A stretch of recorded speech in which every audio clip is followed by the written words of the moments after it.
Good morning, ladies and gentlemen. Welcome to the second episode of More Apologize, as still having some technical issues with the microphone. I'm also need to apologize for Wednesday's absence. Unable. Now, said a lot of news, so let's get on the way. Worlds.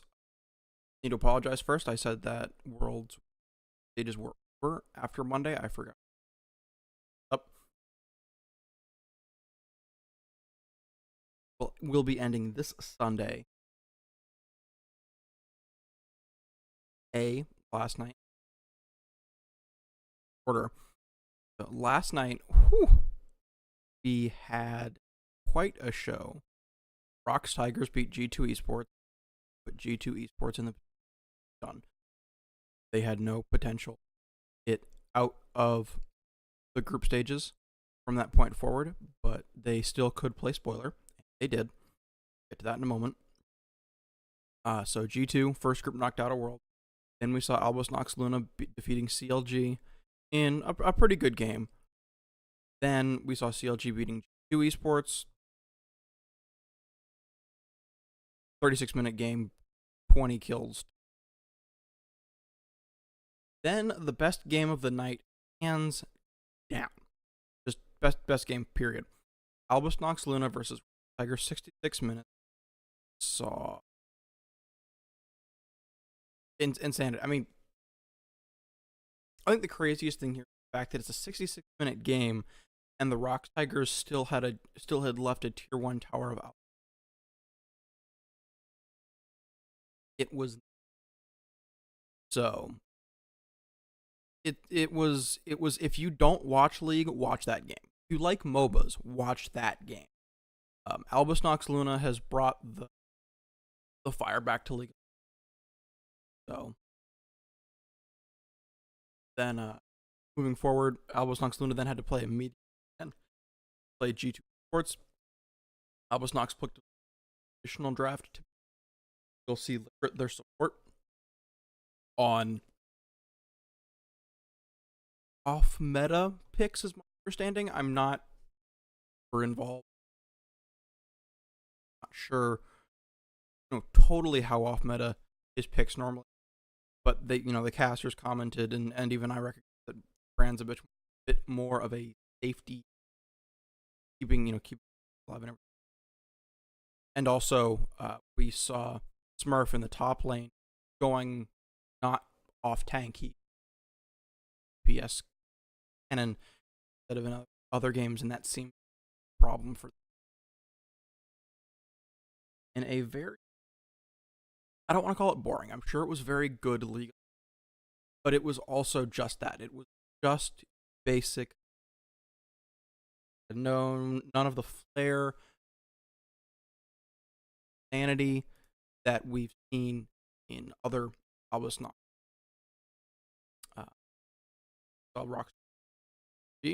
Rocks Tiger, CLG, so CLG and are out. However, Rocks Tigers and Albus Nox Luna were 1-1 against each other, and because of that, they need to play a tiebreaker game. At this point, Albus Nox turned out. Also, G2E definitely showed some weaknesses, and Rock Tigers in a 29 beat them 25. So by the time that got rolling,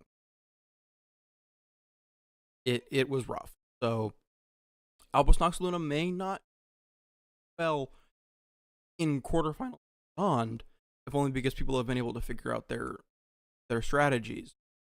But we're just gonna have to wait and see. I would love to see them do better. The stories coming out about them, about how for Worlds nobody thought that they were against, so they were just playing WoW because they were that they were doing some individual practicing, but at the same time, solo queue only does you so much good. Dynamic put back in. So again, we're just gonna kind of have to wait and see. But that's the wonderful wonderful story that Monk's Luna. Loving their eyes. Really, really. Week 2, going to have in Group B, continue to play this week in that order. I'm looking forward to seeing sort of who makes out. I don't have any predictions. I don't know the game well enough in any upset, and I think that there are going to be some, quite frankly. So, and once again, I do apologize for technical difficulties. Has decided that it wants dying on me, even though it's a brand new mic. So, we'll try and address that.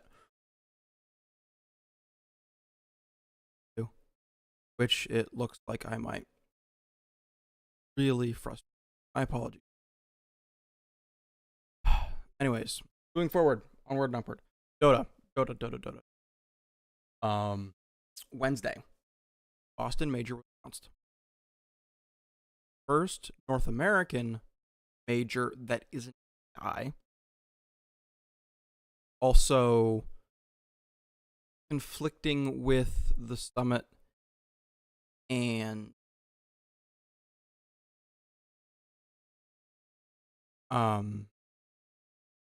Dream League. So still arguing with him.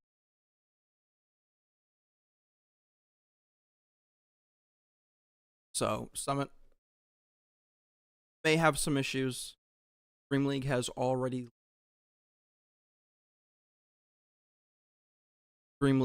lost 3 teams as well. So major has caused some serious issues with third-party tournaments. This is something that we talked about in the past, and it will definitely be a problem in the future.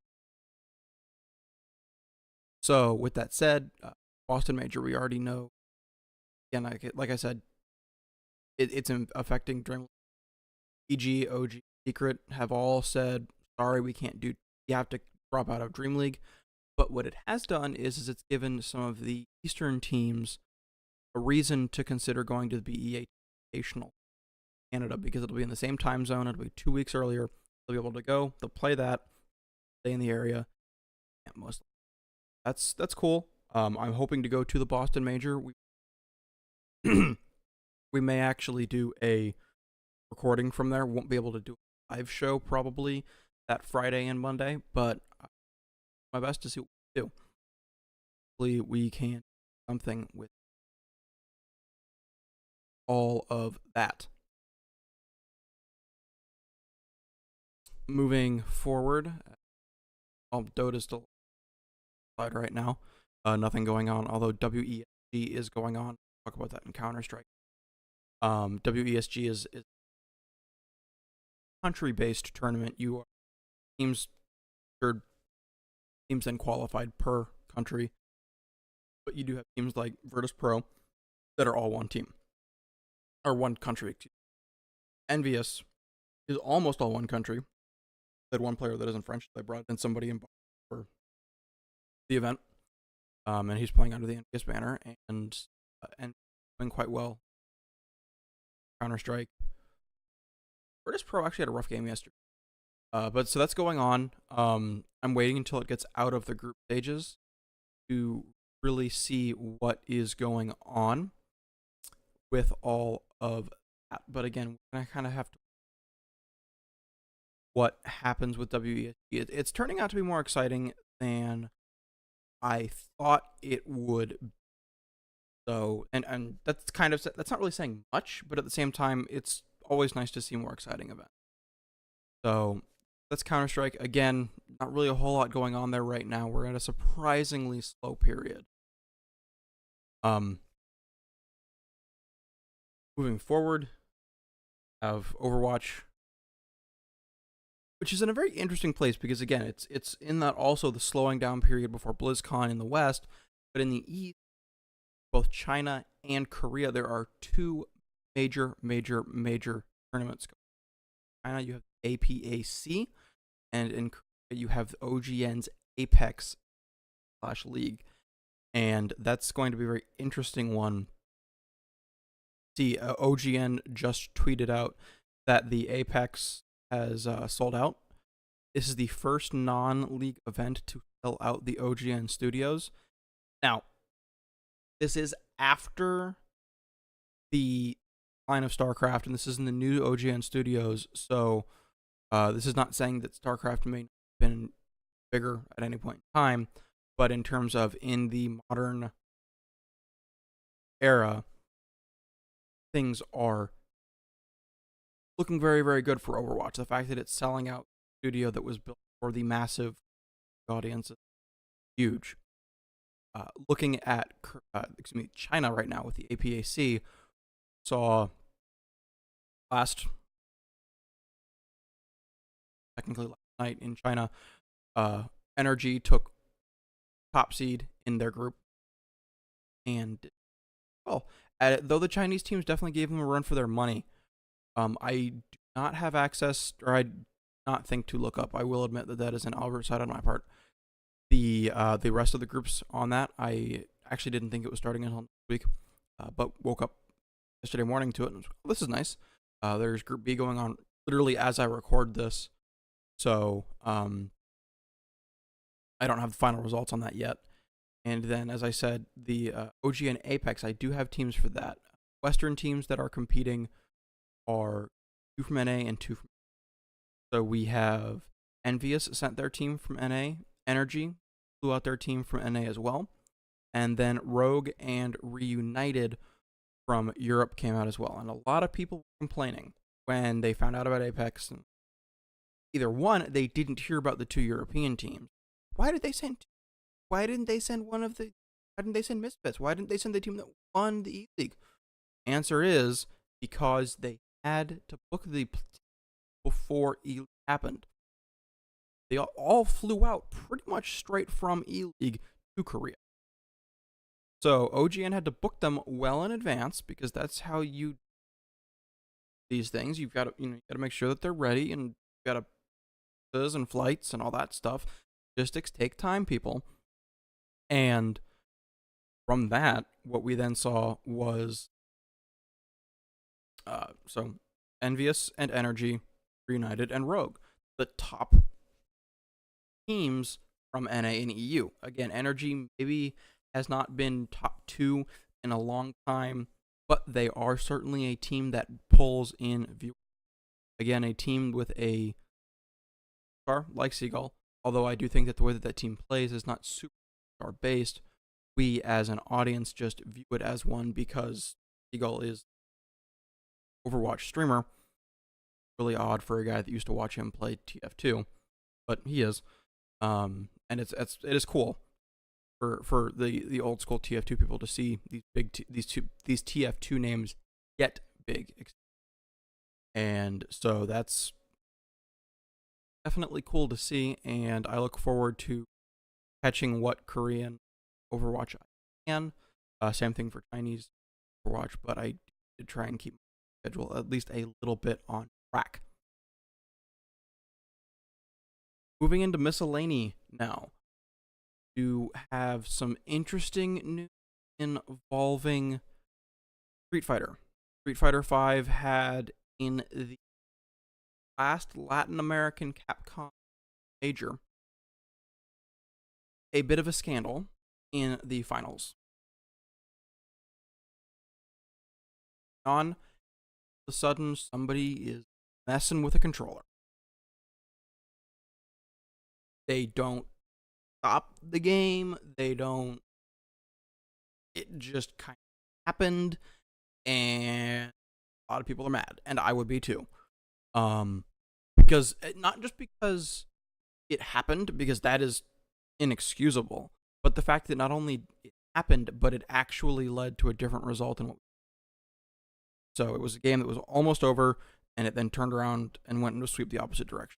Which again, the result shouldn't matter. The fact that it happened at all is bad enough. The fact that it happened and then may have been the reason why things went the opposite direction it did is really not cool. It's similar to if you're if you're in the Marvel scene at all, probably saw a clip on Twitter probably about a month and a half ago now. Guy decided that he couldn't wait for a game to be over, so he reached past it to grab his bag, and his bag bumped Xbox, and the Xbox red ring middle of the match. That stuff's not cool, whether it's intentional or not. And the way that the Capcom Major Final occurred, it was definitely intentional. So it goes from just not cool to downright hostile in terms of intentions, because you don't intentionally turn on your controller and start doing things without hostile intention in a significant moment like. Also, we saw this week LA Renegades Smash picking up Dabuz and Swedish Delight. So props to them. I like seeing teams get into Smash. There's a lot of question about how much money there is in Smash, but in terms of return on investment for orgs. But hey, I am all for seeing more stuff happen there. Also, the King of Fighters 14 has been announced for a World Championship Series, and a cup will be the first one there. So I look forward to checking that out. Also, speaking of backing up 2 games, there is also a Southeast Asia Major this weekend for Capcom. The Capcom Pro Tour, one of their last stops, for the Capcom Cup. Forward at. Also, Tekken 7 has announced that there will be more going on in terms of another World Championship circuit as well, similar to Capcom Pro Tour, which I certainly look forward to. The way that Street Fighter V has been handled has a lot of fighting game players looking for a contender, looking for something that will make Capcom go, okay, we need to step things up. Will be interesting to see fighting game community, what goes on there. So I meant to say this on the Smash note as well. We saw the Buzz, Swedish Delight, but Alliance also literally sponsors the Smash Brothers now. So for the longest time, you had was their little joking tag, Armada and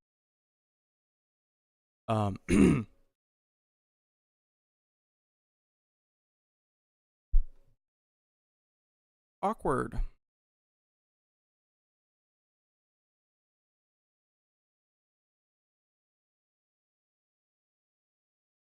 Android. Armada and Android.